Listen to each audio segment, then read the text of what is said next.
너희 의인들아 여호와를 즐거워하라. 찬송은 정직한 자들의 마땅히 할 바니라. 아멘. 거룩하신 하나님 아버지, 죄인된 우리를 우리 주 예수 그리스도 안에서 거룩한 의인으로 삼아주신 것, 그 은혜에 감사드립니다. 이런 하나님의 은혜에 기대어서 오늘 하나님 앞에 더 가까이 나아가 예배합니다. 주님, 우리를 그리스도 안에서 하나님의 사랑받는 자녀로 여겨주시며 교회로서 드리는 이 예배를 온전히 받아 주시옵소서.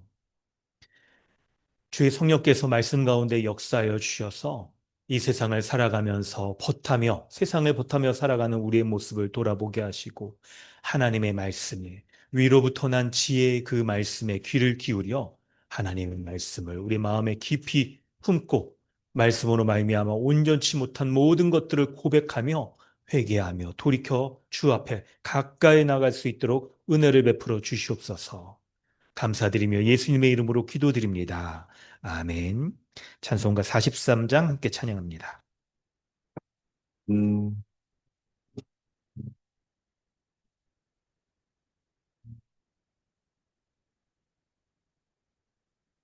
즐겁게 안식할 날, 반갑고 좋은 날, 내 마음을 편케 하니, 즐겁고 기쁜 날, 이날의 천하 만민 다 보좌 앞에서 참되신 삼위일체 다 찬송 부르네. 이날의 하늘에서 새 양식 내리네. 성배로 모이라고 종소리 울리네. 복음의 밝은 빛은 온 세상 비치며 또 영생물이 흘러 시원케 하시네. 이 주일 지킴으로 새 은혜 입어서 영원히 쉬는 곳에 다 올라갑시다. 성불께 찬미하고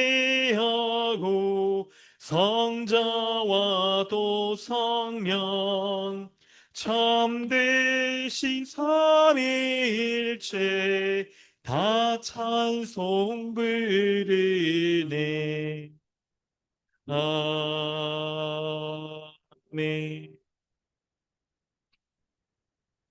주보를 참고하셔서 사도신경으로 신앙을 고백하고 주기도문으로 기도하겠습니다. 나는 전능하신 아버지 하나님 천지의 창조주를 믿습니다. 나는 그의 유일하신 아들 우리 주 예수 그리스도를 믿습니다.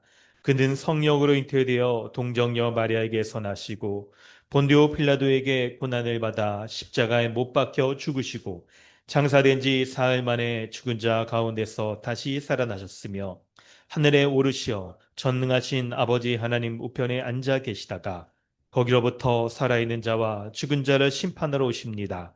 나는 성령을 믿으며 거룩한 공교회와 성도의 교제와 죄를 용서받는 것과 몸의 부활과 영생을 믿습니다. 아멘.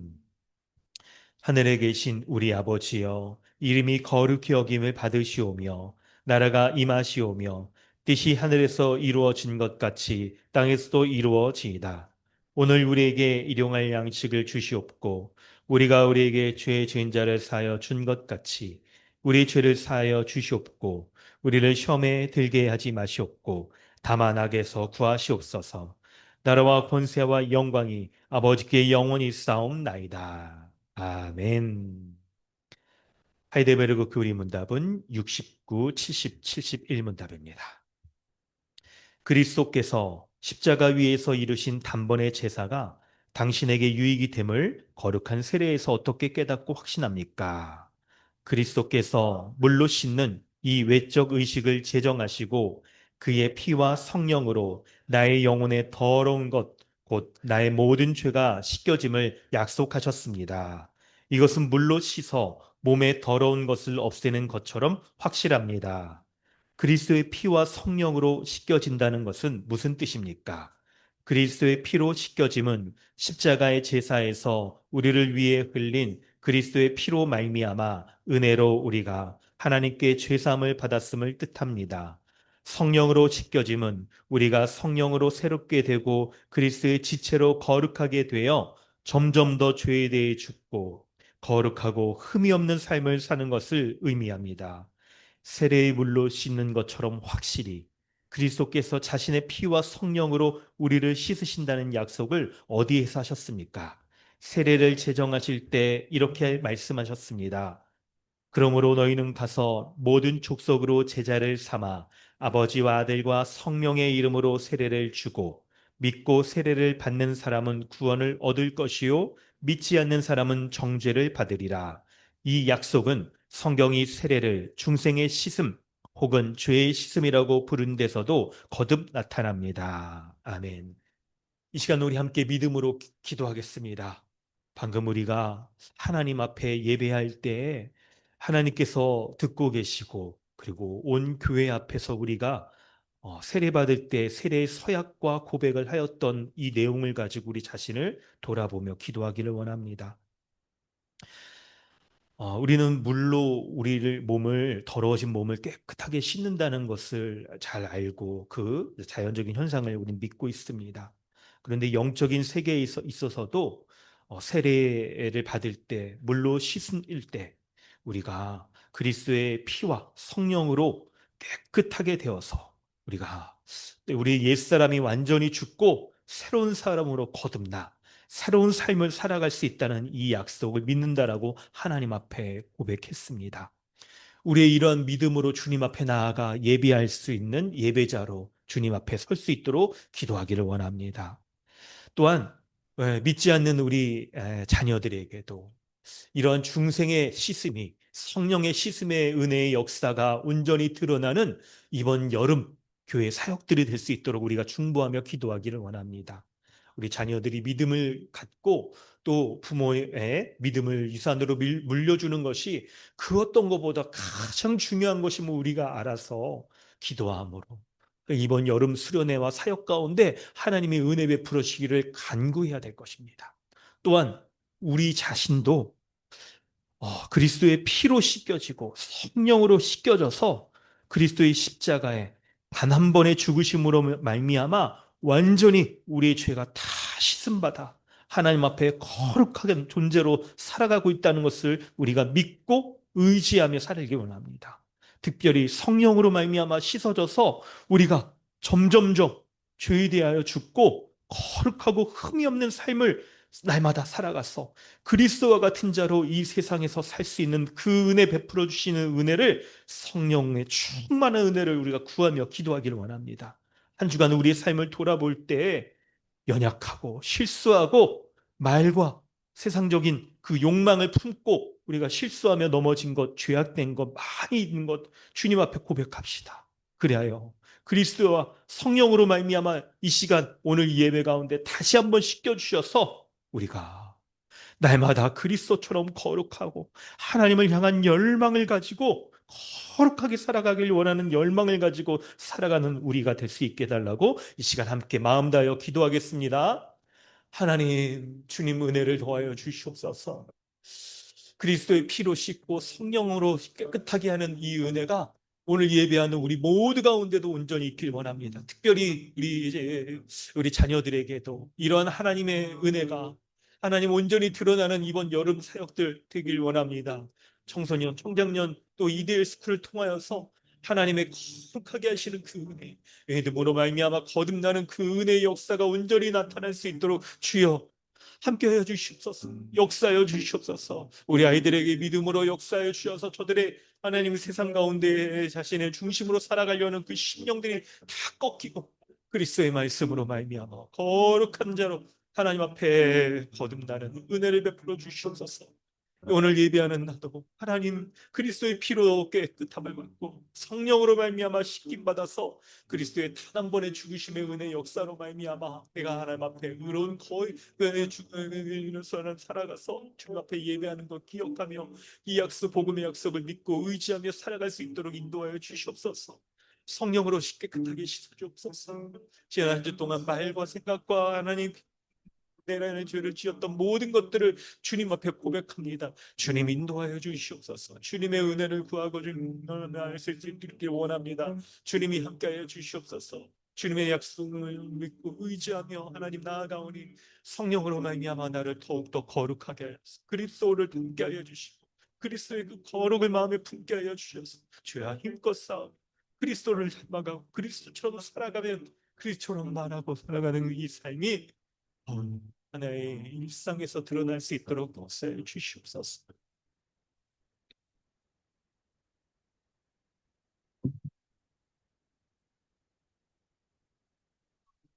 하나님 아버지, 오늘도 예수 십자가 복음의 약속으로 그리스도의 피로 씻김 받고 성령으로 씻음 받아서 하나님 앞에 예배할 수 있는 은혜 베풀어 주신 것 감사드립니다. 이 복음의 약속을 내가 믿습니다. 복음 가운데 은혜 베풀어 주시는 이 은혜들 오늘 이 예배 가운데 더욱 충만케 하여 주시옵소서. 이미 그리스도로 성령으로 씻음 받은 우리가 한 주 동안 살 때에도 우리의 부패함과 이 사단의 공격 가운데 그 거짓말에 속아 넘어지며 연약한 우리의 모습을 발견할 때마다 실망하며 하나님 마음에 원함은 있지만 그렇게 살아가지 못하는 우리의 모습을 볼 때 우리가 얼마나 낙심한지 모릅니다. 주님, 그러나 오늘 예수 십자가의 복음을 의지하여서 다시 한번 하나님께 가까이 나갈 수 있는 성령의 역사가 우리 가운데 베풀어 주심을 믿습니다. 그리하여서 주님의 은혜에 우리 자신을 의탁하며 의지하며 예배하오니 주의 성령께서 우리를 그리스도께 인도하여 주셔서 날마다 그리스도와 같은 거룩한 자로 살게 하시고 그리스도의 거룩과 그 의로움의 그 모든 은혜들이 우리의 일상의 삶에서 우리의 말과 생각과 그리고 두 마음을 품고 살아가는 우리가 세상적인 정욕을 뽑고 하나님의 향한 열망을 가지고 살아갈 수 있는 우리 모두가 될 수 있도록 이 예배 가운데 은혜를 베풀어 주시옵소서. 감사드리며 예수님의 이름으로 기도드립니다. 아멘. 찬송가 204장 찬양한 후에 허진영 자매님 기도 인도해 주십니다.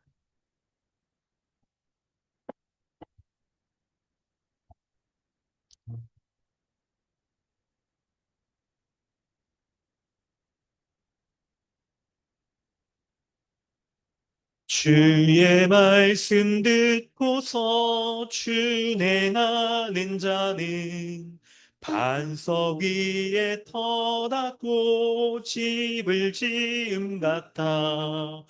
비가 오고 물나며 바람 부딪혀도 반석 위에 세운 집 무너지지 않네. 잘 짓고 잘 짓세 우리 집 잘 짓세 만세 반석 위에다 우리 집 잘 짓세 주의 말씀 듣고도 행치 않는 자는 모래 위에 터닫고 집을 지음 같아. 비가 오고 물나며 바람 부딪힐 때 모래 위에 집 크게 무너지네. 잘 짓고 잘 짓세 우리 집 잘 짓세 만세 반석 위에다 우리 집 잘 짓세 세상 모든 사람는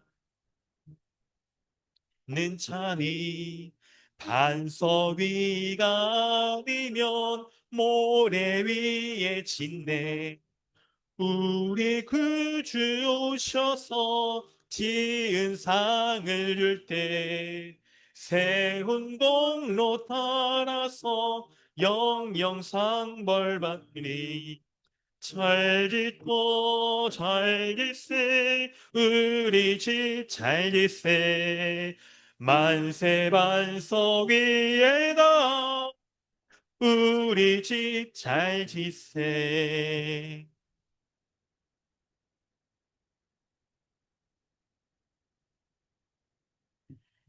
다 함께 기도드리겠습니다. 사랑과 은혜가 풍성하신 하나님 아버지, 하나님의 거룩하신 이름을 찬양합니다.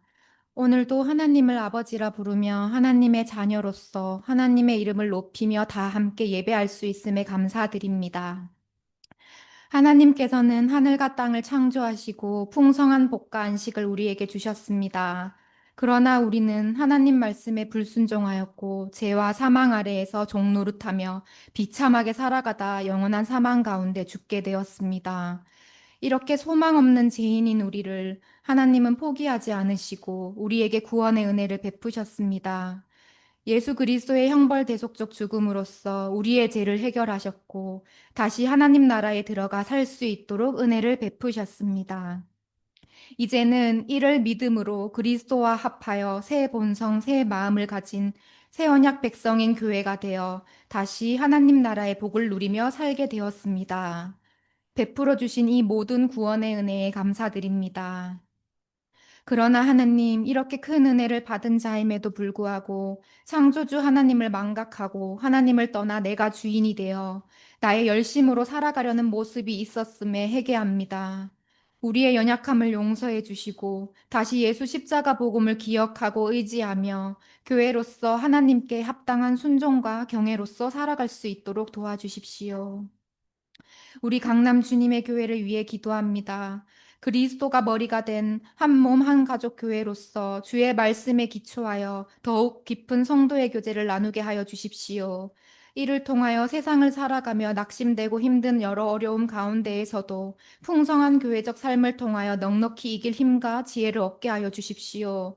더욱이 야고보서 말씀과 같이 마귀를 대적하고 하나님을 가까이 하며 두 마음을 품지 말고 마음을 성결하게 하며 주 앞에서 겸손하게 복종하게 하여 주십시오. 또한 다가오는 여름 수련회와 EDL 스쿨 가운데 주님의 크신 사랑과 은혜를 기대합니다. 우리가 계속해서 기대하며 준비하고 기도할 수 있게 인도하여 주십시오. 우리 아이들을 위해 기도합니다. 교회의 언약 아래 복된 믿음의 자녀들을 허락하심에 너무나 감사드립니다. 우리 아이들이 지혜와 키가 자라가며 계속해서 하나님과 사람들에게 더욱 사랑받기를 기도합니다. 또 주의 교훈과 훈계로서 바르게 잘 자라갈 수 있도록 먼저 우리 교회 어른들이 복음 앞에 날마다 바로 서서 본을 보이며 함께 기도하며 양육해 나갈 수 있도록 도와주십시오. 하나님, 이제 복된 말씀을 듣는 시간입니다. 말씀 전하시는 담임 목사님 가운데 힘 주시고 지혜와 은혜를 허락하셔서 우리 성도들을 말씀으로 잘 양육할 수 있도록 도와주십시오. 또 성령께서 우리 각 사람을 하나 되게 하셔서 목사님을 통하여 듣는 주의 말씀을 잘 듣고 순종할 수 있도록 인도해 주십시오. 이미 주신 이 모든 은혜에 감사드리며 우리를 위해 자신을 아끼지 않고 내어주시며 우리에게 모든 복과 충만이 되시는 우리 주 예수 그리스도의 이름으로 기도드렸습니다. 아멘.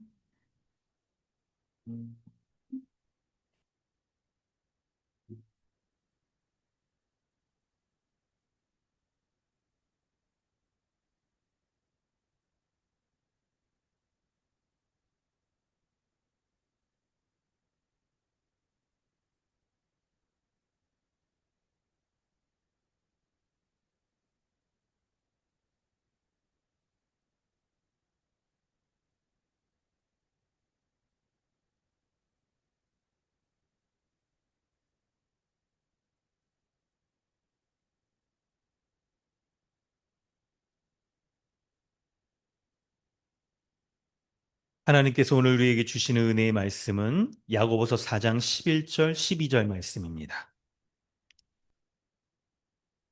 야고보서 4장 11절, 12절 말씀 우리 함께 봉독하도록 하겠습니다. 형제들아 서로 비방하지 말라. 형제를 비방하는 자나 형제를 판단하는 자는 곧 율법을 비방하고 율법을 판단하는 것이라. 내가 만일 율법을 판단하면 율법의 준행자가 아니요 재판관이로다. 입법자와 재판관은 오직 한 분이시니 능히 구원하기도 하시며 멸하기도 하시느니라. 너는 누구이기에 이웃을 판단하느냐. 아멘.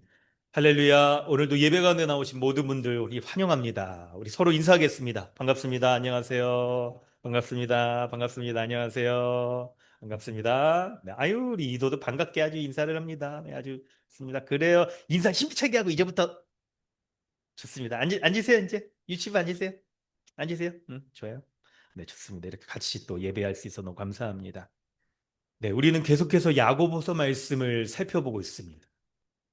야고보서의 말씀을 이렇게 한 말씀 한 말씀 표현 하나하나 계속 살피는 그 은혜가 우리에게 있길 바랍니다. 특별히 야고보서는 하나님의 말씀을 대하는 우리가 가져야 되는 자세에 대해 말씀을 있죠. 2장 몇 절입니까? 25절이죠. 1장 25절에 자유롭게 하는 온전한 율법 곧 말씀을 들여다보고 그리고 행하라고 듣기만 하지 말고 말씀을 들여다보고 행하라고 그렇게 말씀을 하고 있어요. 들여다보는 게 뭡니까?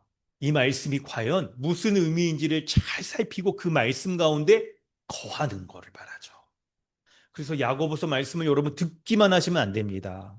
듣기만 하면 안 되고 과연 그 말씀이 어떤 은혜가 있는지를 계속 그 말씀 가운데 거하며 들여다보고 자신에게 주시는 말씀이 무엇인지 묵상하고 적용하는 게 필요한 거예요.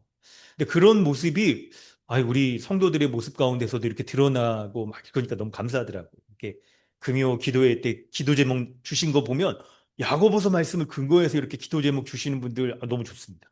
너무 잘하시는 거고요. 또 이렇게 또 DBS가 끝났는데 새로운 말씀도 DBS 야고보서를 정한다고 하니 DBS 교재도 없는데 그냥 어떻게 야구부 하려고 하는지 참 우리 어떻게 지혜를 한번 모아보도록 하시죠. 여러분, 야고보서 말씀을 계속 이렇게 우리가 묵상하고 들여다봐야 되는데 우리가 잊어버리기 쉬워요.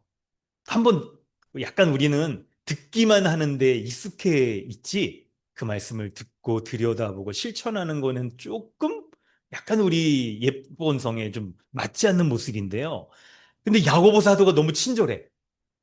왜냐하면 오늘 본문을 보면 여러분, 이 형제를 비방하는 말에 대해서 우리에게 다시 더욱 이전에 했던 것보다 깊이 있게 권면을 하고 있어요. 사실 여러분, 이 말에 대해서 야고보 사도가 앞에서 많이 얘기했던 거 여러분 기억나시죠? 3장에서 선생된 너희는 다 이게 있죠? 많이 선생되지 마라. 말에 실수가 많다. 또 있죠. 요 혀를 능히 길들일 사람이 없다. 라고 하면서 3장에서 아주 이 말에 대해서 많이 말했는데 이 야고보가 이거 듣고 이거 그냥 기억하지 못할까 봐 다시 한번 또 얘기를 해주는 거예요. 반복해서. 야고보서에서 여러분 큰 있죠. 주제에 대해서 말한다고 한다면 요 말과 돈에 대해서 굉장히 1장에서부터 말했다가 또 말하고 또 말하고 계속 말해. 야고보 사도는요. 반복의 은사가 있는 사람 같아요. 근데 우리가 이 말씀을 잘 기억해야 됩니다. 왜 이렇게 반복해서 자꾸 말할까? 이거 여러분 우리가 잘 알아야 되는 거예요. 요거를 여러분 사도 야고보가 반복하지 않을 정도로 우리가 이 문제에 있어서 이거를 뛰어넘어야 돼요. 뛰어넘어야 돼. 사실 여러분 야고보서 1장 시작할 때 시험을 당하거든 온전히 기쁘게 여기라 말했잖아요. 하나님이 우리에게 주시는 우리의 인생의 시험들이 몇 가지가 있어요. 하나님을 닮아가도록 하는 시험의 몇 가지가 있는데 말과 돈에 있어서도 이 시험을 넘어서지 못하면 하나님이 있죠. 우리에게 딱 테스트를 하시는 그 시험을 통과하지 못하면 우리를 온전케 하시는 그 하나님이 우리에게 계속해서 이 시험을 허락하시는 거예요. 그래서 겉으로 보면 내가 자꾸 말에 실수하고 아니면 돈에 대해서 딱 욕심을 갖고 딱 이런 모습이 계속 드러나는 게 요 문제를 우리가 넘어서지 못하기 때문에 계속 우리 인생 가운데 여러분 끊이지 않고 나타날 가능성이 커요. 근데 한편에선 그게 하나님이 우리를 온전하게 하시면 하나님의 시험인 거죠. 근데 다른 한편에서는 우리가 아주 힘써 싸워서 위로부터 난 지혜, 그 말씀에 순종하여 이것을 말씀대로 딱 순종하며 딱 꺾어야 되는 면이 있는 거예요. 이런 면이 있는 겁니다. 오늘부터 우리가 세 번에 걸쳐서 살펴볼 4장 11절부터 5장 6절이 바로 이제 바로 앞에서 말한다고 한다면 7절부터 10절까지 하나님께 복종하라, 가까이 하라, 주 앞에서 낮추라라고 말하는 것에 대한 아주 세부적인 적용 세 가지예요. 11, 12절에 말로 비방하지 말라. 13절부터 5장 5절, 6절까지는 부와 돈에 대해서 더 이제 적극적으로 이렇게 얘기를 합니다. 우리가 이제 그것을 이렇게 살펴보려고 하는 거예요. 이걸 살펴보려고 합니다. 그럴 때 여러분 오늘 11절 말씀을 딱 보면 형제들아 서로 비방하지 말라라고 이렇게 얘기를 합니다. 비방이라는 단어를 여러분 알아야 될 거예요. 비방이라는 단어를. 뭐냐면 비방이라는 것은 어, 없는 내용, 거짓된 내용을 만들어내는 거예요. 꾸며내서 상대방을 공격하고 다른 사람들에게 소문을 내 퍼뜨리는 것을 가리켜요. 있죠. 거짓된 없는 내용을 만들어내고 상대방을 공격하고 이 소문을 내서 퍼뜨리는 것. 이것을 가리킵니다. 그럴 때 여러분 이런 비방들은요. 한 개인도 정말 죄에 빠지게 하는 것뿐만 아니라 다른 사람에게 이제 딱 소문을 내고 딱 알리기 때문에 교회 공동체 전체에 아주 큰 영향과 해악들을 끼치게 돼요. 그럴 때 여러분 이제 그런 모습들은 이제 본문의 좀 중간 부분에 나오니까 그때 좀 얘기하도록 하고 먼저는 여러분 이거 잘 본문의 문맥 관계를 잘 보셔야 돼요. 다른 사람을 비방하는 사람이 내가 만약에 다른 사람을 비방한다 그럴 때 이 사람은 하나님과 이웃과의 관계가 어떻게 된 사람이냐 이거를 살펴보는 게 요 비방의 문제를 본문에 다루는 데 있어서 아주 중요한 거예요. 바로 전문맥인 10절에 뭐라고 나왔냐면 주 앞에서 낮추라 그리하면 주께서 너희를 높이시리라고 말했어요. 하나님 앞에 자신을 겸손히 낮추는 사람 그러면 하나님이 그 사람을 높여주신대요. 높여주신대요. 근데 반대로 주 앞에 자신을 낮추지 않고 겸손하지 못하고 교만한 사람, 하나님보다 자기가 높아 있는 거예요. 그 말씀에 순종하지 않는 사람. 혹은 그 말씀에 순종하라고 주신 말씀조차도 자신의 생각으로 판단하고, 아니, 이거는 말씀이 잘못된 거야. 내가 잘못된 게 아니야.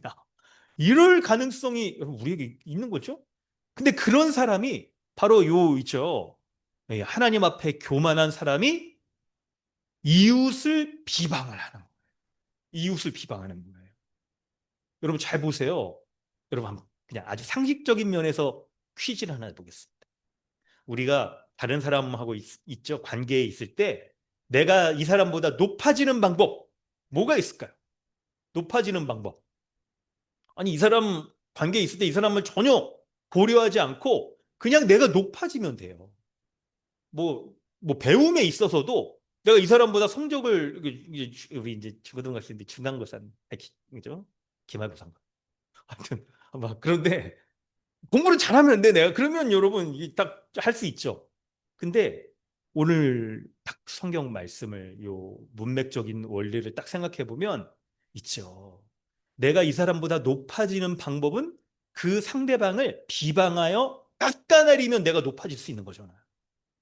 바로 하나님 앞에 자신이 교만한 높아 있는 사람은요.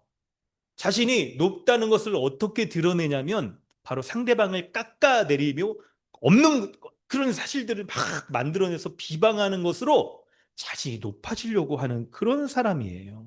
그런 사람. 그래서 여러분 이게 본문이 이렇게 앞에서 우리가 살피던 것들을 다 보면 이 비방하는 사람, 이 사람의 마음에 뭐가 있길래 도대체 비방하는가 하는 것도 우리가 알 수 있게 되는데 3장 13절에서 위로부터 난 지혜를 얘기를 하고 그리고 4장에 들어와서 세상과 버타는 사람에 대해서 얘기를 합니다. 위로부터 난 지혜, 하나님의 말씀을 가진 사람은요, 어떡하냐면 그 열매가 성결하고 화평하고 관용한 긍휼을 베푸는 열매로 드러나고, 그런데 반면에 땅의 지혜를 가지고 살아가는 사람은 4장으로 넘어오면 두 마음을 품어서 세상과 벗하고 하나님과의 관계도 유지하려고 하는 모습을 보이는 거죠. 그럴 때 세상과 벗하니까 어때요? 세상에서도 높아지길 바라고, 이렇게 세상에서도 높아지는 방법이 결국 돈, 명예, 뭐 그런 거 아니겠습니까? 이런 것들을 가지려고 하면서 어때요? 교회 안에서도 자신이 인정받으려고 하는 그런 모습을, 두 마음을 다 가지고 있는 거예요. 이걸 다 가지고 있는 겁니다. 그럴 때 교회 안에는 어떤 성도가 딱 보이는데, 저 사람이 나보다 괜찮아 보여. 괜찮아 보여.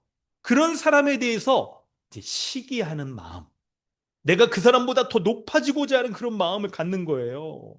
그래서 그 사람에 대해서 악한 말, 독한 말을, 없는 말조차도 오늘 비방하는 그런 없는 말조차도 만들어내고 꾸며내고 공격하면서 다툼이 벌어지는 거죠. 그래서 여러분, 우리는 이 본문의 말씀을 살피면서 누군가를 비방하려고 할 때 과연 그 사람이, 어떤 사람이 딱 말하는 거를 먼저는 있는 그대로 여러분 받아서는 안 되는 거예요. 그게 과연 사실에 부합한 건지, 그런 건지를 따져봐야 돼. 그래서 그게 사실로 드러나기 전까지는 누군가 다른 사람에 대해서 비방하고 판단하는 것에 대해서 그것이 사실인지 아닌지를 유보하는 게 좋고, 상대방에게도 그게 정말 사실인지 말하기 전까지 그 말하는 것들을 멈춰라 라고 말하는 게 좋은 거죠. 말하는 게 좋은 거예요.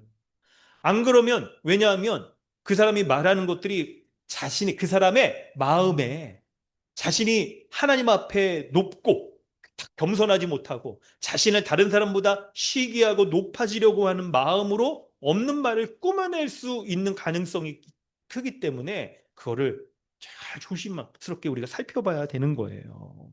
그걸 살펴봐야 되는 겁니다. 그럴 때, 이 비방하는 그런 말을 가지고 상대방보다 내가 높아지려고 하는 사람은 이 없는 말을 꾸며내는 것뿐만 아니라 상대방을 판단하는 문제도 생겨요. 여러분, 비방과 판단이 서로 연결되어 있는데요. 다른 점은 뭐냐면, 비방은 없는 말을 꾸며내는 거예요. 근데 판단은 그렇게 보일 만한 여지가 있는 면을 가지고 판단을 하는 거예요. 이게 여러분 약간의 차이가 있는 거죠. 그러니까 판단은 어떤, 사실은 사실일 수 있어요. 근데 그거를 자신의 입맛대로 이렇게 해석을 한다거나 아니면 과장되게 부풀려서 이렇게 딱 말하면서 이 사람에 대해서 공격할 수가 있는 거죠. 그런 면들이 일어날 수가 있는 거예요. 여러분, 상대방을 비방하고 판단하는 면들이 어떤 모습으로 이렇게 딱 시작되고 하는지를 지금 설명을 드렸어요. 근데 성경이 우리를 인도할 때 이제 우리가 서로 비방하는 것이 이렇게 안 되는 것, 나쁜 그 이유를 본문은 11절, 12절에서 세 가지를 얘기를 해요. 세 가지를. 첫 번째는 뭐냐면, 비방하는 그 사람이 형제이기 때문에 그래요. 11절과 12절에 여러분 형제란 말이 몇 번 쓰이는지 한번 보세요. 지금 짧으니까 여러분 반복을 한번 찾아보세요. 몇 번 나옵니까? 몇 번 나오죠? 세 번. 11절에 형제들아 서로 비방하지 말라. 형제를 비방하는 자나 형제를 판단하는 자. 사실 뒤에 형제, 두 번째, 세 번째 형제란 말 안 써도 형제들이라고 먼저 얘기했으니까 이게 통하는 거예요. 문법적으로 이렇게 하는 거, 이렇게 쓰는 건 깔끔한 문장이 아닌 거예요. 글쓰기에 있어서. 그럼에도 불구하고 깔끔한 거는 뭐, 아이고, 야, 그거 깔끔이 중요한 게 아니라 비방하는 사람이 지금 형제를 비방하고 있다는 것을 아주 강조해서 보여주고 12절에서도 이웃을 판단한다고 말하잖아요. 이웃을 판단한다고 비슷한 말이죠. 그래서 여러분, 우리가 비방하는 그 사람이, 서로 비방하는 사람이 형제 관계에 있다는 것을 잘 알아야 되는 거예요. 여러분, 이거를 마음에 품어야 돼요. 우리도 마음에 품어야 돼요. 우리가 누군가에 대해서 이렇게 없는 말을 지어서 비방한다거나 일부 사실을 가지고 판단할 때 그 사람이 우리의 형제라는 사실들을 여러분 잘 알아야 됩니다. 잘 알아야 됩니다. 여러분 만약에 있죠. 아니 누군가를 우리가 비방한다 그럴 때 요 이제 성경의 논리를 가지고 말할 때 교회 밖에 사람이라고 한다면 좀 아유 좀 아니 뭐 그럴 수도 있지 뭐 그럴 수도 있지 약간 이제 그렇게 여기 생각하겠는데 근데 우리가 비방하거나 판단하는 사람이 지금 한 형제 자매 가족으로 살려고 교회 안에 들어와 있는 사람이잖아요. 교회의 정회원으로 탁 해가지고 함께 지내려고 평생 의지하며 지내려고 서약까지 한 사람이잖아요. 그리스도의 피로 이게 서약한 사람이잖아요. 그런데 그 지체를 서로 비방하는 거 여러분 이게 괜찮겠느냐 이거예요. 이게.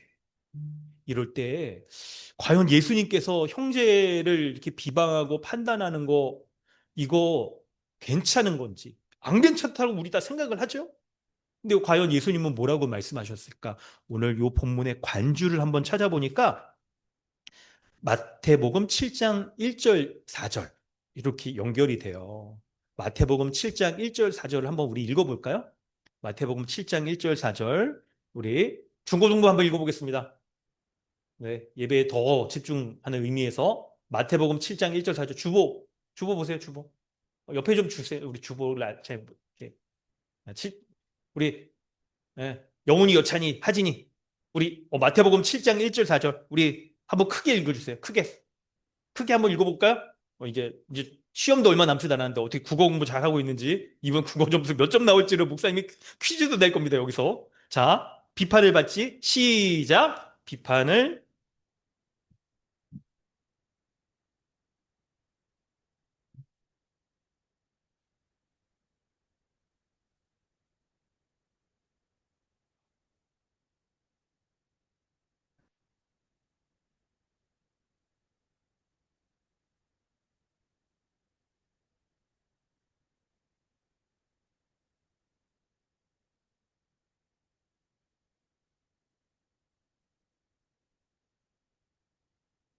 아멘. 1절과 2절을 보면 비판을 받지 않으려면 상대방을 비판하지 말라라고 말합니다. 너희가 비판하는 그 비판으로 상대방을 비판하는 것으로 너희가 비판을 받을 것이다. 그렇게 성경이 딱 말씀을 합니다. 그러면서 3절에 이제 아주 여러분 이게 생생한 예를 듭니다. 예를 드는 거예요. 형제의 눈 속에 있는 티는 보고 내 눈 속에 있는 들보는 깨닫지 못하느냐 이렇게 얘기를 합니다. 여러분 티 아주 이게 먼지 그런 거잖아요. 먼지 아주 작은 겁니다. 들보 뭔지 아세요? 혹시 들보? 그 대들보 공사할 때 영어로는 빔 기둥 있잖아요. 여러분 그때 눈 속에 대들보가 들어있대요. 이거 무슨 의미일까? 이렇게 딱 이렇게 생각을 해보면 어떻게 눈 속에 대들보가 들어있을 수 있어요? 그 비유인데요. 그 정도로 큰 잘못이 이렇게 들어있다는 거예요. 아니 누군가를 비판하는데 비판하는 그 상대방의 거는 내 눈에 보이기에는 아주 그냥 티끌도 그냥 크게 보여요. 근데 비판하는 자신에게 그 사람에게는 큰 있죠 막대기 대들보가 들어있다는 것을 어찌 그걸 모르느냐 이렇게 얘기를 합니다. 그러면서 자기 눈 속에 있는 거는 빼지 않고 형제의 눈 속에 있는 티는 빼라고 말하는 게 바로 우리가 비판하는 모습이다라고 생각을 하는 거예요. 여러분 이 말씀을 통해서 상대적인 차이는 있을 수 있어요. 있을 수 있습니다. 한 개냐 두 개냐의 차이는 있을 수 있습니다. 그런데 우리 눈 속에는 다 티끌과 들보가 들어있는 거예요. 이게 다. 티끌이냐 들보냐 그 크기가 중요한 게 아닙니다. 여러분 이 비유에 있어서는 그런 거 따지려는 게 아니에요. 우리 모두 다 똑같이 다 티끌과 들보 이런 것이 죄와 허물이 다 있는 사람이라고 지금 얘기를 하고 있는 거예요. 여러분 우리가 다 티끌이 있어요. 우리가 다 들보가 있는 사람입니다. 그런데 이런 거를 막 꼬투리를 잡아서 없는 것들을 만들어내기도 하고 진짜 작은 거를 가지고 부풀려 가지고 상대방을 공격하고 이러는 게 과연 한 형제된 가족으로 살겠다라고 딱 지금 온 그런 지체들에게 합당한 모습이냐는 거예요. 합당한 모습이 있느냐. 여러분, 우리는 누군가를 판단하는 거, 그거 해야 될 때가 분명히 있습니다. 성경에서. 어떤 경우냐면, 거짓 교사의 영향들을 딱 성경에 많이 얘기하는 것으로 우리가 볼 때 진리와 죄에 대한 문제를 다툴 때는 아주 엄격하게 판단을 해야 돼요. 뿌리를 뽑을 때까지 여러분 해야 됩니다. 근데 그런 문제가 아니라고 한다면 티끌과 같은 그런 모습에 대해서는 여러분 그렇게 엄격하게 그렇게 말할 만한 문제가 아닌 거예요. 대부분 그런 문제가 아닌 거예요. 예를 들어 뭐 이렇게 딱 우리 눈에 있잖아요. 우리가 위로부터 난 지혜는 첫째가 성결하다, 거룩하다라고 말할 때 이게 사람마다 자신이 생각하는 거룩의 기준들이 있을 수 있어요. 예를 들면 막 거룩한 사람은 옷매무새, 머리 스타일도 거룩해야 돼. 라고 생각한다면 여러분 그거 맞는 말일까요? 틀린 말일까요? 아니 일부 맞는 말도 있고 같기는 해. 막 이렇게 딱 교회 이렇게 왔는데 아주 머리를 팍 이렇게 막 사자머리를 했다거나 아니면 그냥 막 이런다거나 이런 거 안 좋을 것 같죠? 약간 막 있죠. 그럴 것 같습니다. 근데 여러분 가만 보면 기독교 역사 가운데에서도 머리에 뭐 뭘 쓰냐 안 쓰냐 막 그런 문제가 분명히 있기도 하고 근데 또 한편으로는 이게 귀걸이 같은 게 옛날에는 이 약간 초대교회나 이럴 때에는 이 귀걸이하고 그러는 게 있죠. 이방 종교의 노예가 되겠다는 표시여서 그런 문화 가운데 살고 있는 사람들은 귀걸이를 안 했어요. 교회 가운데 귀걸이 하면 야, 너 바알신 섬겨? 약간 이렇게 생각을 하는 거죠. 근데 오늘날 우리는 그런 문화가 아니잖아요. 그래서 귀걸이를 예쁘네. 이런 거죠. 뭐 혹시나 뭐 약간 뭐 이거 다이아야? 뭐 이렇게 금이야? 이렇게 이제 막 하면은 교회 안에 뭐 금덩어리를 하고 오는 사람들에 대해서 말하고 약간 이제 그럴 수는 있어도 근데 그런 거 자체에 대해서 우리가 뭐라고 이렇게 하지는 않잖아요. 생각해 볼 여지가 있다는 거예요. 이런 거. 아주 작은 부분일 수가 있다는 거예요. 어떤 부분들은. 그런 거를 가지고 우리가 어떤 한 사람을 아주 단정지어서 말하기가 어려운 부분이 있다는 것을 우리는 잘 알아야 됩니다. 그래서 예를 들면 뭐옷 입는 스타일이나 머리 모양, 심지어는 표정까지도 그게 우리의 눈에는 그게 티끌로 보이는 거지 안 그럴 수 있는 거잖아요. 그 사람이 그냥 나 배가 아파서 지금 표정이 안 좋을 수 있거나 약간 얼굴이 좀 스트레칭이 안 돼가지고 그럴 수 있는 것처럼 우리도 생각할 수가 있는 거죠. 그러니까 여러분 우리가 어떤 문제를 딱 얘기할 때 아주 조심스럽게 그 지체에게 접근해서 말을 해주는 게 필요해요. 최근에 여러분 우리 그잘 아시잖아요. 어떤 약간 요리 이렇게 하시면서 이렇게 하얀 다방 이거 운영하시던 분이 그냥 약간 몰락하는 그런 모습을 보면서 아니 그냥 굉장한 그 사람으로 이렇게 탁 포장되었다가 뭔가 약간 이제 안 좋은 면이 딱 드러나니까 아주 그냥 탁 하는 모습을 보기도 하고 반대의 경우에서도 사람들이 볼 때 이 사람은 되게 이상한 사람처럼 보였지만 알고 보니 굉장히 선한 사람이더라, 좋은 사람이더라 하는 경우도 있는 걸 보잖아요. 그러니까 우리가 약간 작은 모습, 다른 사람에게 딱 드러나서 노출되는 모습을 가지고 판단하는 거, 여러분, 그거 굉장히 우리가 조심해야 되는 거예요. 심지어는 여러분 그런 것도 있지 않습니까? 교회 기독교 서적 가운데서도 어떤 한 인물들을 가지고 위인전 같은 거 이렇게 할 때 사실 참 조심해야 되는 부분들이 있습니다. 조심해야 되는 부분이 있는 거예요. 왜냐하면 여러분 아니 다른 사람보다 좀 나아 보이고 대단해 보이고 그냥 헌신적으로 써야 책이 팔리지. 그러니까 약간 각색하는 부분들이 있어요. 그래서 책을 쓰고 그럴 때는. 근데 엄밀히 따져보면 하나님 앞에 우리가 다 연약하고 죄를 범하고 실수하는 부분이 있습니까 없습니까? 있는 거죠. 그걸 기본으로 우리가 전제해서 생각을 해야 되는 거예요. 그걸 전제해서.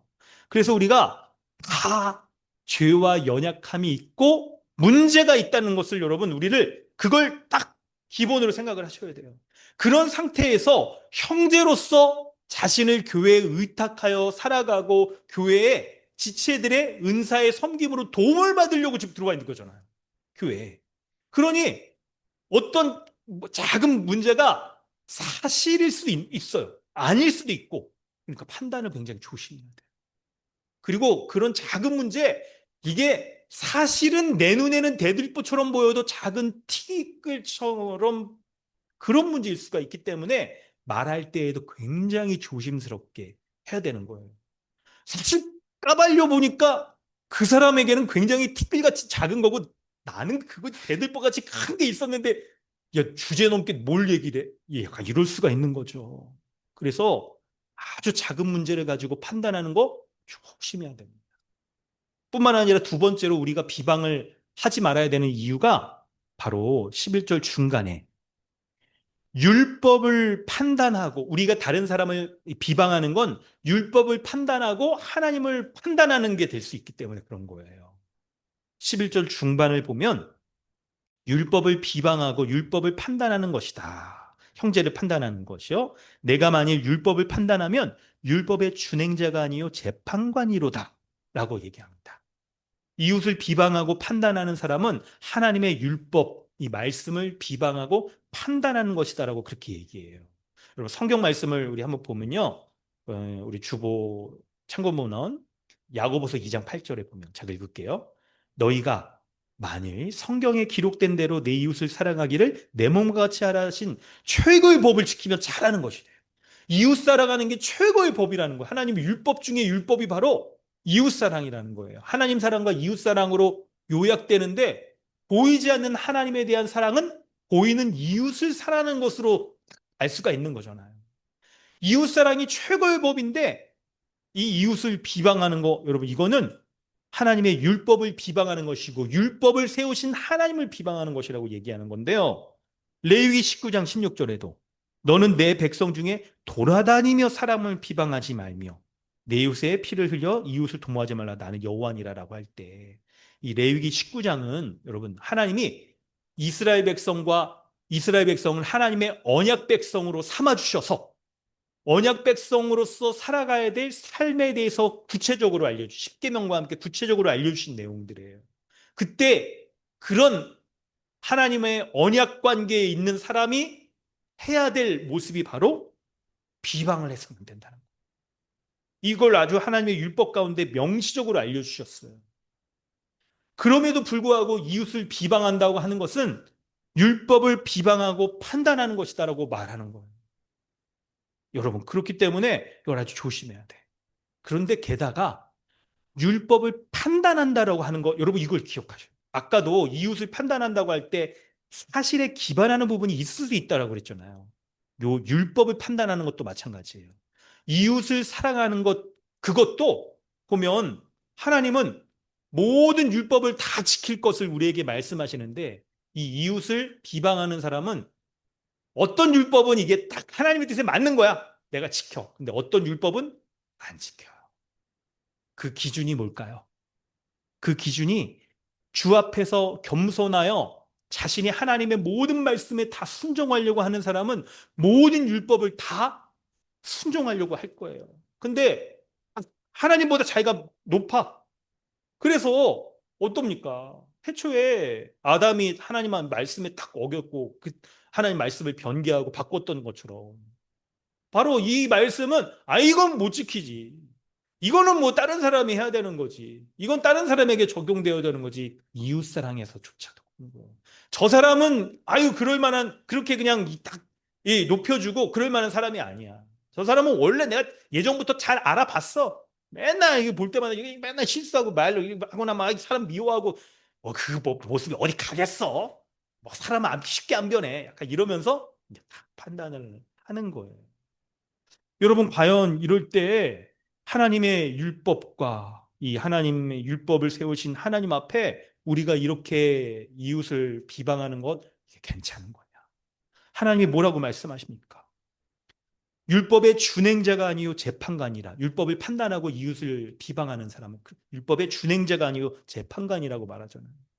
여러분, 우리는 율법의 준행자여야 합니다. 율법의 재판장관이 아닌 거예요.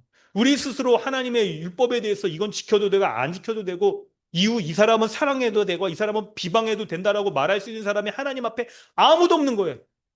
하나님의 거룩한 율법을 우리 온전히 지키지 못하는 우리의 모습에 대해서 겸손함을 가져야 되는 거죠. 도리어 하나님의 율법의 준행자가 되어서 하나님 모든 이웃을 사랑하라고 하셨고 그리고 최고의 법이라고 하셨지 않습니까? 내가 미워하는 사람에게조차도 껄끄러운 사람에게조차도 내 감정을 꺾고 이웃을 사랑했습니다. 그렇게 하셔야 되는 거예요. 기독교에서 왜 여러분 이혼을 하지 말라고 딱 말합니까? 이렇게 딱 말합니까? 그런 관계에 있다 하더라도 하나님이 증인 되셔서 결혼을 맺어주셨기 때문에 내 생각과 감정을 꺾는 거예요. 그거를 꺾어야 돼, 그거를. 자아를 꺾어야 돼. 그리고 말씀 앞에 순종하여서 한몸됨을 이루며 살아가려고 하는 그 하나님의 뜻을 우리가 쫓으며 살아가야 되는 것이 성경적인 부부의 모습인 거죠. 그렇게 살아가야 되는 겁니다. 그래서 여러분, 모든 사람이 하나님의 율법의 판단자로, 만약에 우리가 율법의 판단자로 하려고 한다면 하나님이 그 율법을 가지고 우리를 판단하실 거예요. 그러면 어떻습니까? 우리가 율법 앞에 너는 죄인이다. 율법 제대로 못 지키지 않냐? 이렇게 탁 판단받을 거란 말이에요. 그러니까 여러분, 이런 모습이 있어야 돼요. 야, 여러분, 조금만 더 집중을 한번 해보시면. 에어컨이 좀 약간 안 시원한가요? 괜찮으세요? 이런 뭐냐면 우리가 교회에 이렇게 판단의 문제가 딱 있을 때, 그러니까 여러분 이 공동체의 상황을 이렇게 딱 이게 야고보 공동체의 모습을 보면 서로 비방하고 형제를 판단하는 이런 모습이 교회 안에 종종 일어난다는 거죠. 종종 일어나. 그래서 우리가 한편으로는 거짓된 것으로 판단하고 이런 것들을 막아야 되는 것과 이게 있죠. 판단을 정말 해야 될 때가 있다는 것을 우리도 또 알아야 되는데 그때 어떤 형제에 대해서 문제가 딱 드러났어요. 이게 좀 작은 문제일 수도 있고 큰 문제일 수도 있고 어떤 문제에서나 판단할 때 매우 조심히 판단을 해야 된다는 거. 율법의 재판관의 위치에서 다른 형제를 판단하면 안 되고 율법의 준행자의 입장에서 다른 사람을 판단해야 된다는 거. 그 판단할 때도 그 상대방을 굉장히 도와주려고 애써야 되는 거예요. 그래서 여러분 어떤 명백한 그런 문제 드러날 수 있습니다. 교회 뭐 3대 사명인 예배학력 선교에 있어서도 좀 게을리한다거나 등등의 그 모습이 있고 교회 이게 공적인 모임 가운데 좀 참여를 조금 이렇게 안 한다거나 이런 것들도 판단하고 권면할 수 있어요. 분명히 이게. 그때도 내가 율법의 재판장으로서 그냥 높은 마음으로 하면 안 됩니다. 어떤 거냐면 나도 하나님의 율법을 지켜야 되는 준행자로서 못 지킬 수 있어. 조심스럽게 권면을 해야 되는 거죠. 권면을 해야 되는 거예요. 이게 굉장히 작은 문제일 수도 있고 사실은 드러나지 않으니까 티끌 같은 작은 문제일 수 있고 어떤 부분은 사실이 아닌 부분도 있기 때문에 굉장히 조심스럽게 권면을 해야 된다는 거예요. 그래서 비방하고 판단하는 게 아니라 오히려 도와주고 애쓰려는 마음으로 해야 되고 그때 그런 자세를 가지고 할 때에도 마음을 가지고 할 때에도 나도 잘 못하고 쓰러지는 문제다. 그걸 여러분 염두해야 되는 거예요. 그래가지고 이제 여러분 이런 거 하시면 안 됩니다. 어떤 사람이 막 실수하고 딱 넘어지는 그런 부분에 있어서도 너 그냥 그럴 줄 알아서 이 죄성이 어디 가? 이 죄인아 막 이런 거 안 됩니다. 그런 사람이 죄인인 거죠. 그리고 너는 우리 교회 나오지 마. 그런 사람 나오지 마세요. 그런 거 그냥 내보내야 돼. 그런 말들은 형제잖아요, 형제. 어찌까지 교회 가족으로서 살려고 의지해서 온 거잖아요, 이게. 우리가 다 그런 거잖아요. 도와주려고 애쓰는 거지. 어떻게든지 섬겨주려고 애쓰는 게 여러분 필요한 거예요. 우리 신앙생활을 얼마 하지 않은 어린 분들, 영적으로 어리다는 거죠. 뭐 나이가 뭐 그런 것도 있겠지만 그런 분들은 특히 여러분 도와줘야 되는, 잘 도와주고 그리고 좀 우리가 정말 이렇게 참 한편으로는 참 기쁘고 어떤 면은 자부심도 있죠. 성경적 교회로서 우리가 제대로 해보려고 한다 하는 면도 있는데 한편으로는 우리도 서툴러. 성경적 교회 우리 탁 말씀도 배우고 교회론을 딱 배우고 반복해서 복음도 탁 하고 하지만 이런 교회를 혹시 여러분 2회차세요? 인생 2회차? 그러면 잘할 것 같아. 근데 우리 이거 서툴러 이 땅에서의 성경적 교회가 이게 처음이야. 저도 목사가 처음이라 여러분. 여러분들 성경적 교회 성도가 처음이잖아요, 우리가 다. 그러니까 우리가 이거를 해봤으면 경험해보고 그랬으면 좀 잘할 거예요. 그래서 우리가 소망하는 건 우리 자녀들이 2세대들은 더 잘 하기를 소망하는 거 있는데 근데 그러다 보니까 알아도 잘 못하는 경우도 있고 그런 거죠. 알아도 잘 못하는 경우 있고. 그러니까 여러분 굉장히 우리가 서로를 도와주고 조심스럽게 이렇게 권면해주고 단정지어서 그냥 이거 잘못이다라고 그렇게 말을 그것도 조심해야 돼. 정말 그런지 판단은 하나님이 하시는 거니까. 정말 그런지. 그러니까 여러분 어떻게 되냐면 이게 약간 교회론에서의 그런 원리도 같은데요. 어떤 사람에게 그런 문제가 딱 드러나고 이 복수에 이제 두세 명의 증인이 있고 약간 그럴 때에도 이거를 그 사람에게 조심스럽게 권면해 주는. 권면을 받아서 돌이키면 하나님 앞에 거룩하게 되는 것이고 권면을 받아서 안 받아서 안 하면 거부하면 하나님과의 이제 관계에서 그 사람이 해결해야 될 문제인 인 거죠. 여러분 이런 면에서 우리가 조심스럽게 권면해 주는 게 필요한 거예요. 근데 우리가 이런 도움을 받으려고 교회에 한 가족으로 와 있는 사람들에게 비방하고 판단할 때 이때 우리가 뭘 살펴야 되냐면 우리의 마음에 있죠. 그 사람보다 내가 높아지려고 하는 시기, 질투, 그것으로 험한 말, 독한 말을 하고 싸움과 다툼을 일으키고 있지는 않은가. 여러분 이걸 이제 살펴봐야 돼요. 이 세 번째 내용에 나오는데요. 12절에 입법자와 재판관은 오직 한 분이시다. 그 하나님만이 판단하실 수 있다는 거예요. 우리는 판단 보류, 조심스럽게 권면을 해야 되는 거죠. 12절에 보면 입법자와 재판관은 오직 한 분이시니 능히 구원하시기도 하며 멸하시기도 합니다. 너는 누구에게 이웃을 판단하느냐? 너는 누구이기에? 너는 누구냐? 이걸 얘기하는 거예요. 이웃을 비방하고 판단하는 너는 누구냐? 그걸 돌아봐야 되는 거예요. 마치 우리가 다른 이웃을 비방하고 판단할 때 자신이 하나님처럼 되어서 법을 만들고 법을 집행하고 판결하는 그런 사람의 위치에서 할 가능성이 커. 그러니까 비방하고 판단하고 딱 그런 경우가 생기는 거예요. 근데 여러분 이걸 잘 생각해 봐야 됩니다. 너는 누구냐? 입법자, 법을 만들고 재판관, 그걸로 법을 가지고 판단하는 거죠. 근데 우리가 누군가를 비판하고 그럴 때 가만 잘 보면 우리 스스로의 법도 만들고, 우리 스스로 딱 판결도 내리고, 그 사람을만 이렇게 비방하고 정죄하고 판단하는 그런 모습이 있을 수가 있는 거예요. 근데 하나님 한 분만이 그렇게 하실 수 있다는 거죠. 여러분 지금 입법자, 재판관 얘기하는 거 여러분 좀 묵상을 좀 해보시는 게 필요해요. 가만히 이 잘 보면 나도 지키지 못하는 그 법의 기준을 가지고 상대방을 잘못했다라고 우리가 지적할 수 있고 나에게 대들보가 있음에도 불구하고 상대방이 티끌이 있는 상대방을 판단할 수도 있고 없는 거를 만들어내면서 막 이게 그냥 비방하고 작은 거를 가지고 크게 판단하면서 막 이걸 자기도 지키지 못하는 주제에 상대방을 판단하는 이런 모습이 바로 입법자이며 또 재판관의 모습일 수가 있는 거예요. 그러니까 우리가 잘 우리 좀 돌아봐야 돼요. 우리를 돌아보는 게 중요한 거예요. 우리를 돌아보는 게 뭐냐면 지금 왜 여러분 이 말씀을 드리냐면 서두에 좀 말씀드렸지만 여러분 우리가 있죠. 마음에 뭐가 들었는지는 잘 알기가 어려워요. 하다못해 여러분 뭐 있죠? 음, 뭡니까? 깊은 물속은 알아도 그냥 사람의 마음은 볼 수 없다. 그런 격언도 있고 그러잖아요. 열길 물속은 알아도 뭐 이런 게 있잖아요. 그러니까 이 사람이 정말 마음이 뭘 가지고 있는지 그리고 작은 잘못을 하는 이 사람이 정말 그 잘못한 게 맞는지 사람은 판단하기 어려워요. 하나님만이 사람을 보시는 거죠. 구원도 하시고 이 멸하시 심판도 하시는 분은 하나님밖에 없는 거예요.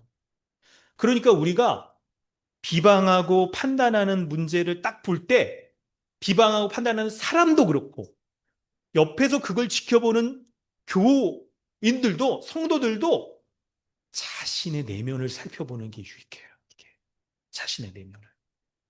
왜 그러냐면 여러분 서로 비방하는 그 말을 하는 사람은 말은 마음으로부터 비롯되잖아요. 그 사람의 마음에 뭐가 있길래 상대방을 비방합니까? 바로 마음에 다른 사람을 시기하고 질투해서 내가 그 사람보다 높아지려고 하는 그 교만한 마음이 잘 잡고 있기 때문에 시기와 딱 있죠. 비판을 하게 되는 게 딱 생기고 그것이 말로 표현되는 거예요. 그런데 다른 사람을 시기하고 비판하고 딱 깎아내리려고 하는 그 마음, 그건 어디로부터 또 생겨날까요? 바로 두 마음이 있기 때문에 그런 거죠. 두 마음 어떤 거예요? 한편으로는 하나님을 향한 마음과 한편으로는 이 세상을 향한 마음이 있는 거예요. 그래서 세상에서 내가 높아지길 바래요. 뭘로 높아져요?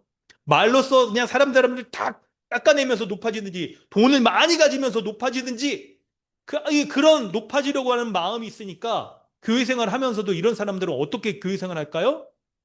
누군가 새로운 사람이 들어올 때 온 매무새를 보고 괜찮은 사람이면 대접하고 그렇지 않은 사람이면 가난한 사람은 또 차별하는 이런 사람 교회 생활할 때에도 교회에서도 높은 유력자 약간 이런 사람들에게는 잘 보이려고 하고 잘 선이 대하고 가난해 보이는 사람에게 약자에게는 별 볼 일 없는 사람은 험한 말을 하고 약하게 보이고 이런 모습을 보이는 거예요. 이런 마음을 두 마음을 품고 이렇게 탁 하다 보니까 이 두 마음, 이 세상에서 높아지려고 하는 마음이 우리로 하여금 다른 사람, 나보다 좀, 이 사람이 좀 괜찮아 보여. 딱 이런 사람을 시기하고, 질투하고, 이 사람에 대한 독한 말들을 쏟아내면서, 있죠? 없는 비방도 만들어내고, 판단도 하며, 교회가 다 위험에 빠지게 되는 거예요. 이런 우리의 모습을 먼저 돌아보실 수 있어요. 독한 말을 할 때, 여러분, 부부와 부모 관계와 여기 사회적인 뭐 등등 교회 안의 관계 여러 면에서도 여러분 이 원리는 적용될 거예요. 적용될 겁니다. 우리가 누군가를 비판하고 판단할 때 혹 내가 그 사람보다 내가 높아지려고 하는 마음이 있지 않은지를 생각해 보셔야 돼요. 생각해 보셔야 돼요. 그리고 내가 세상에서 있죠? 다 존경받고 높아지고 돈도 많이 벌고 많이 가지려고 하는 그런 마음이 내게 있을 때, 그런 정욕이 있을 때 세상적인 정욕, 세상과 버타려고 하는 것들이 바로 시기와 질투로 그리고 독한 말들로 드러나고 있다는 것을 볼 수 있어야 돼요. 보실 수 있어야 돼요. 반면에 그러면 오늘 우리는 어떻게 해야 됩니까? 우리는 어떻게 해야 됩니까? 바로 하나님의 말씀을 받는 거죠. 주 앞에서 낮추라. 하나님의 말씀을 받아야 돼. 그래서 이 하나님의 말씀은 첫째, 위로부터 난 지혜는 성결하고 화평하고 관용하고 양순하고 긍휼하고 선한 열매가 가득하고 편견과 거짓이 없다는 것을 우리가 딱 이 말씀을 받아들이고 이 말씀에 순종해서 하나님의 말씀을 받은 자로서 어떻게 해야 돼? 거룩하게 살아가고 이웃과도 화평하게 살아가는 이 마음을 이걸 마음에 품으셔야 됩니다. 바로 세상을 향한 열망이 아닌 하나님을 향한 열망을 가지셔야 됩니다. 어떤 열망이에요? 그리스도처럼 그리스도를 닮아가고자 하는 그리스도의 거룩을 품고자 하는 그런 열망. 그리스도처럼 말하고자 하고 그리스도처럼 생각하려고 하고 그리스도처럼 이웃을 판단하는 것이 아니라 이웃을 사랑하려고 하는 그리스도의 마음을 품고자 하는 그 열망이 우리 안에 있을 때 세상과 버타려고 하는 세상적인 그런 열망 마음도 사라져버리고 바로 우리에게 이웃을 향하여서도 온전히 사랑하며 화평하게 살 수 있는 거예요. 그러므로 여러분 생각해 보세요. 너는 누구이길래 이웃을 판단하고 계십니까? 당신은 누구입니까? 두 마음을 품고 마음의 세상과 버타면서 독한 말들을 하는 시기와 질투로 상대방보다 높아지려고 하고 그리고 그 높아지려는 마음으로 비방하고 판단하는 사람이 바로 당신입니까? 아니면 하나님에 대한 열망을 가지고 말씀에 순종하고 말씀을 깊이 받아들이고 자신을 낮추면서 그리하여서 하나님의 말씀에 순종할 때 주께서 우리를 높이시는 이 말씀을 붙잡고 살아가는 그 사람이 바로 당신이십니다. 말씀 앞에 순종했어요. 그리고 말씀을 깊이 여러분 머무세요. 이 말씀 앞에 잊어버리지 말고 사도 야고보가 계속해서 우리의 말에 대해서 점검하도록 권면하지 않습니까? 돌아보세요. 말씀에 대해서. 돈에 대해서도 돌아보세요. 여러분, 이거를 붙잡아야 됩니다. 이걸 붙잡아야 되는 거예요. 사랑하는 성도 여러분을 말씀 이제 정리하면서 세 가지로 좀 정리한다면, 첫째로 내가 비방하고 판단하는 사람이 놀랍게도 형제자매라는 사실 여러분 깊이 하셔야 돼요. 우리 잊어버릴 때가 너무 많아. 내가 넘어서려고 하는 사람, 말로 상대방, 나의 논리와 말로써 이기려고 생각하는 그 사람이 바로 형제자매. 그리스도께서 피를 흘리셔서 죽으신 형제가 바로 내가 비방하고 있는 사람이란 걸 깊이 아셔야 돼요. 그래서 지금 여러분, 교회로서 자신을 의탁하고 함께 살아가고 도움을 받으려고 하고 나의 은사의 사용과 도움으로써 딱 온전케 되어지는 사람이 바로 그 지체 아닙니까? 그래서 우리가 도와주셔야 돼요. 두 번째는 비방할 때 여러분, 비방하는 사람이 하나님 앞에 교만하고 하나님 앞에 교만한 자로서 이웃을 자신보다 낮추기 위해서, 내가 높아지기 위해서 비방한다고 했잖아요. 그때 비방하는 말을 하는 나의 마음에 뭐가 들었는지 하나님과의 관계 속에서 우리가 생각해 봐야 돼요. 율법의 준행자로서 나의 모습을 생각해 봐야 되는 겁니다.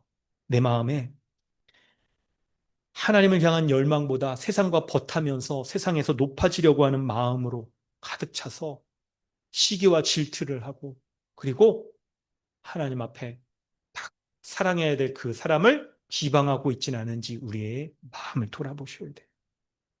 우리의 마음에 뭐가 들었는지 잘 드러나지 않을 수 있습니다. 근데 놀랍게도 성경은 우리의 마음이 말로 드러난다고 말하잖아요. 그러니까 옆에서 말할 때 우리 딱 점검을 해줘야 되는 거예요. 점검을 해줘야 돼. 내가 약간 누군가를 비방하고 판단하는 거 제일 먼저 누가 그거 여러분 알아채서 권면해 줄까요? 점검해 줄까요? 뭐죠? 그래서 여러분 약간 이 평소에 약간 남편 아내 그러더라도 남편 아내가 말해주는 거 귀담아 들으셔야 돼요. 그리고 여러분 혼자 솔로 있는 분들도 있죠. 그런 분들도 그 교회 지체들이 딱 내가 뭔가 말할 때 약간 이게 멈칫하고 그런다거나 하는 거 캐치를 하셔야 돼요. 혹시 약간 이런 캐치가 좀 이렇게 감수성, 이렇게 사회적 감수성, 관계적 감수성이 예민하지 않다? 아이고, AI가 있어요. 시리한테 해놓으세요. 학습 좀 시켜놓고 내가 약간 비방, 판단 계열의 말을 하면 시리가 딱 녹음해놨다가 들려줘? 이런 거. 되는지 모르겠어요. 그냥 아이디어로. 그런 생각을 해서 자기를 좀 돌아보시라. 우리의 언어를. 세 번째는 하나님에 대한 열망을 가지셔야 돼요. 그리스도를 닮아가기를. 세상에 대한 열망을 가지면 우리는 자꾸 세상을 친구 삼고 싶어 해. 그래서 세상에서 높아지고 우리의 지위가 돈이 많아지고 하려고 한단 말이에요.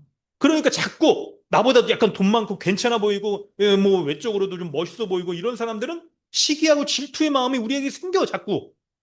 그러니까 기회만 되면 없는 거 만들어내서 비방한다거나 뭐 이렇게 판단했다거나 이렇게 한다거나 이럴 수가 있는 거예요. 그러므로 우리 안에 그리스도를 닮아가고자 하는 그리스도의 거룩과 그리스도의 말과 그리스도의 이웃사랑을 닮아가고자 하는 그 마음을 가지고 우리 안에 들어와 있는 형제와 자매를 서로 사랑하며 깊이 섬겨주고 은사로서 섬겨서 그 형제를 자매를 빛나게 해주는 그런 교회로서 살아가기를 주님의 이름으로 축원합니다. 아멘. 시간 우리 함께 기도하겠습니다. 우리 사랑하는 지체들 우리가 도리어 비방하고 판단하지 말고요. 형제의 이 모습 속에 하나님의 형상이 담겼다는 그 야고보서의 말씀 있잖아요. 이 말씀을 붙잡고 우리가 정말 믿음으로 섬겨줄 수 있게 해달라고 기도하기 원합니다. 우리의 오늘 말씀을 돌아보면서 비판하는 그 대상이 형제 자매인 것을 기억하며 비판할 때, 비방할 때 내 마음에 시기와 질투 두 마음이 있지는 않은지 돌아보며 하나님을 향한 열망을 가지고 살아갈 수 있게 해달라고 그 지체를 온전케 할 수 있는 은혜 베풀어 달라고 우리 이 시간 함께